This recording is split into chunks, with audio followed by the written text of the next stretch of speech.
ဒီပညာရက်ကကျကျွန်တော်တို့မဟာကန္နာဗုဒ္ဓဂိုင်းကနေပြီးတော့ဘာကကျွန်တော်တို့တယောက်တည်းအမွေပေးခဲ့တဲ့ဂိုင်းပေါ့နော်ဟုတ်ကဲ့ဟိုပါပေါ့ဒီမျက်နှာဖုံးနေနဲ့ကကျတော့108မော်ပြီးတော့122မော်3600မော်ကြီးစင်နေအောင်မရတာအဲ့ဒါကြတော့ဘာကဒီတပည့်တွေထဲမှာဘယ်သူမှမပေးထားဘူးဒီမျက်နှာဖုံးတွေကိုမော်သွင်းတဲ့အတတ်ပညာရဲ့ဒီ9ရက်သားသမီးကိုဒီဆန်းလက်ပီရဖွင့်ပေးတဲ့အကာအကွယ်ဖွင့်ပေးတဲ့အတတ်ပညာကိုမတင်ပေးခဲ့ဘူးကျွန်တော်ပဲစာတင်ပေးခဲ့ပြီးတော့ကျွန်တော်အဲ့ဒါကိုလက်ဆင့်ပြန်ကမ်းတာပေါ့အဲ့လိုမျိုးပါဟုတ်ကဲ့သူကများသောအားဖြင့်ဒီဖရာလက်ဆိုရင်ဆန်းလက်ပီရကိုအဓိကသွားတယ်ပြီးတော့ဒီမဟာပိန်းနဲ့ဆိုရင်ပီရလက်အကာအကွယ်သူကအဲ့လိုမျိုးတခါတည်းအပေနမင်း၅ပါးထဲမှာမဟာပိန်းနဲ့ပါတာဟုတ်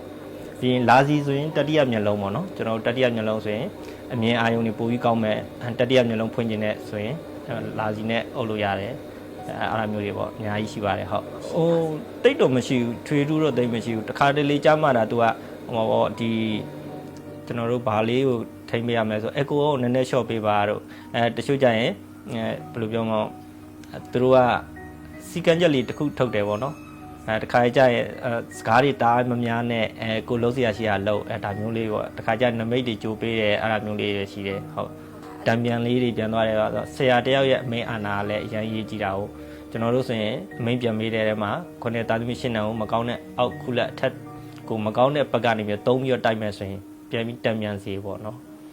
အဲ့ဒါကြတော့ဘယ်လိုလဲဆိုတော့ကျွန်တော်တို့တိုက်လိုက်တဲ့အချိန်မှာတစ်ဖက်ကအောက်လန်းနဲ့ပဲတိုက်တာပေါ့နော်နတ်တိုက်ပဲထားပါတော့မြင်းမြရှင်နဲ့တိုက်တာပဲဖြစ်ကိုမျိုးနဲ့တိုက်တာပဲဖြစ်ဖြစ်ဟလာဟိုဂရော်လေးပါးနဲ့တိုက်တာပဲဖြစ်ဘယ်လိုပဲတိုက်တဲ့အချိန်မှာတစ်ဖက်ကိုစိုးကျိုးပြန်ဖြစ်တယ်တစ်ဖက်လူကဟိုမှာပေါ့ကန်ကြအောင်လိုက်တိုက်တယ်ပေါ့ကိုကကန်မကြဘူးမကြပေးမယ်နဲ့အတိုက်ခံရတဲ့လူကမကြပဲနဲ့တိုက်ပေးတဲ့လူရဲ့တိုက်ခိုင်းတဲ့လူကကန်ထိုးကြသွားတာကိုကိုကြလို့ကြမှမသိဘူးနောက်ပိုင်းကျမှပို့ဆိုးလာဒီမျက်နှာဖုံးတွေအသက်သွင်းမဲ့ဆိုရင်ကျွန်တော်တို့ဒါဆရာကြီးကအများနဲ့သုံးတဲ့ကြိမ်ပေါ့နော်ဒီမျက်နှာဖုံးတွေအတွက်သုံးဖို့ပြီးရင်ကိုတိုင်းလည်းဒီမှော့အောင်ထားမှဒီဥစ္စာမတော်လို့ပျောက်သွားရဲဆိုရင်ခင်ဗျားဘာနဲ့သွင်းမလဲအဲ့ဒီအစာတွေကကျွန်တော်တခါတည်းတင်ပေးတယ်တခါတည်းမှော်တထိုင်နဲ့တွင်းမုံတွင်းနီဂါရမန်နဒီလည်းအစာအကုန်လုံးတင်ပေးရပါတော့အဲ့လိုမျိုးတင်ပေးတဲ့အချိန်မှာသူကကြိမ်မာကိုကြိမ်ရင်ကြိမ်ဖြားဆိုတာရှိတယ်အရင်အဲ့မှာအသက်သွင်းဘာပေါ့နော်ဒါကြတော့ကျွန်တော်တို့လှုပ်ဝက်ထားရတာပေါ့နော်နောက်လူတွေကလိုက်ပြီးအတူခိုးမှဆိုလို့ဒီနောက်တစ်ဖက်ကတိတ်ထိပြန်နှုတ်တာပြန်သွင်းတာကိုချီကခိုးသွားတယ်ဆိုရင်တော့သူသုံးလို့မရအောင်အဲ့လိုမျိုးထိလှုပ်ထားတယ်ဟောဒီချိန်ပေါ့နော်ဟောဒါဆရာကြီးကလက်ဆင့်ကမ်းလိုက်တာပေါ့